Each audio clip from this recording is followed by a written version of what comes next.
अश्वत्थामा बलिर्व्यासो हनुमांश्च विभीषणः कृपः परशुरामश्च सप्तैते चिरञ्जीविनः.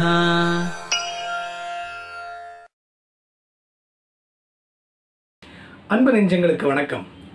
அபிநவ பாரதம் அப்படிங்கிற இந்த யூடியூப் சேனலுக்கு உங்கள் எல்லோரையும் வரவேற்கிறேன். நான் உங்கள் அனந்த நாராயணன்.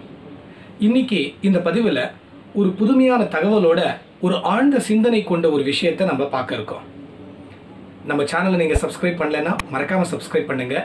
உங்களுக்கு இந்த பதிவு பிடிச்சிருந்ததுன்னா லைக் பண்ணுங்கள், மற்ற நல்ல உள்ளங்களுக்கும் ஷேர் பண்ணுங்கள். உங்களுடைய கருத்துக்களை கமெண்ட் பாக்ஸில் டைப் பண்ணுங்கள். கொரோனா பேரை கேட்ட உடனே சும்மா அதறது இல்ல, அதுதாங்க. இன்னைக்கு இந்த பேரை கேட்டாலே எல்லோரும் நடுங்கி போகிறோம். காரணம், அந்த நோயினால், தொற்று நோயினால் நமக்கு ஏற்படக்கூடியதான மரணம். மரணமே இல்லாத ஒரு வாழ்க்கை இருக்கா?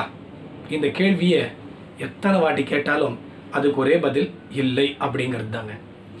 பல அசுரர்கள் கூட புத்திசாலித்தனமாக மரணமே தங்களுக்கு ஏற்படக்கூடாதுன்னு எவ்வளவோ கேள்வி கேட்டிருக்காங்க. சரித்திரத்தை கொஞ்சம் திரும்பி பார்த்தா நமக்கு அது தெரியும்.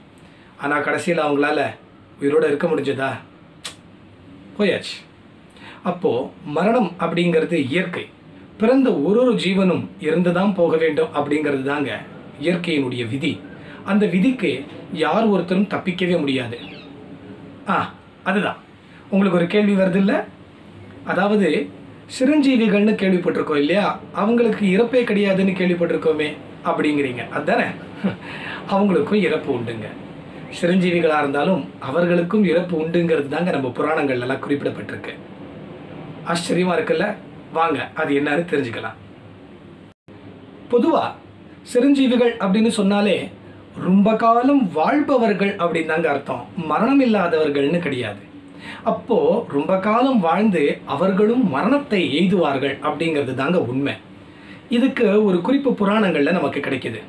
அதாவது பொதுவாக சிரஞ்சீவிகளுடைய கால அளவு, வாழ்நாள் எவ்வளவு அப்படிங்கிறதுக்கு ஒரு குறிப்பு நம்ம புராணங்களில் பார்த்தோம்னா, ஆக்கூபாரா அப்படிங்கிற ஒரு ஆமை இருக்குது.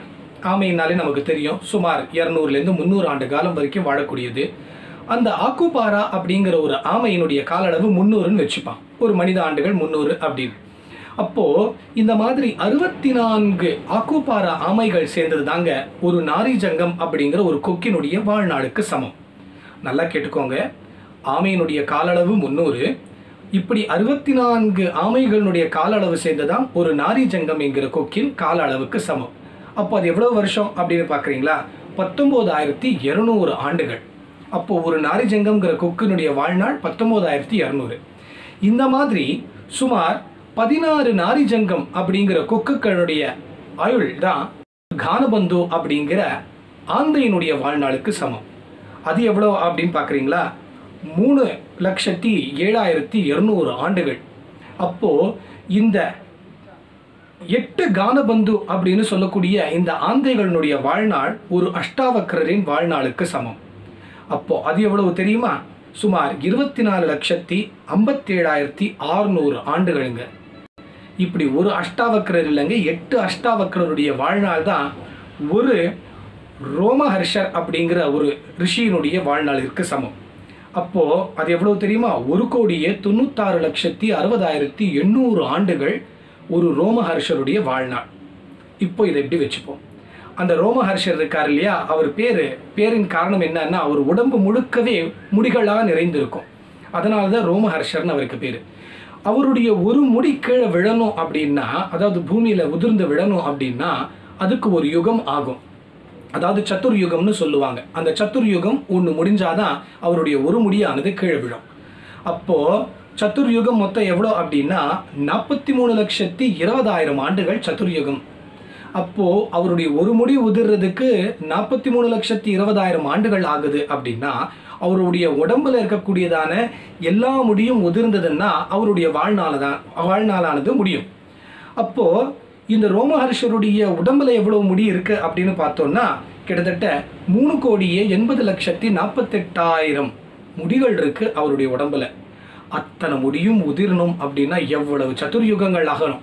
அத்தனையும் முடிஞ்சதுக்கப்புறம் அந்த ரோமஹர்ஷருடைய காலமானது முடியும். இந்த மாதிரி 8 ரோமஹர்ஷருடைய காலம் முடிந்தால் அந்த சிரஞ்சீவிகளுடைய காலமும் முடியும் அப்படின்னு குறிப்பிடப்பட்டிருக்கு. அப்போது மரணம் அப்படிங்கிறது எல்லோருக்குமே சம்பவிக்கும். அதனால் அதை பற்றி நம்ம பயப்பட்டு வாழ்க்கையில் இருக்கக்கூடிய நாட்களை ஒரு இன்பமே இல்லாமல் வாழ்கிறதுல அர்த்தமே இல்லை. அதனால் மரணம் என்றைக்கோ ஒரு நாள் கண்டிப்பாக நமக்கெல்லாம் வரப்போகுது. அதை பற்றி கவலைப்படாமல் இருக்கிற நாட்களில் சந்தோஷமாக அனுபவித்து நல்ல தர்ம காரியங்களை பண்ணுவோம் அப்படின்னு எல்லோரையும் பிரார்த்திக்கிறேன். இன்னொரு சந்தர்ப்பத்தில் உங்கள் எல்லோரையும் சந்திக்கிறேன். நன்றி, வணக்கம்.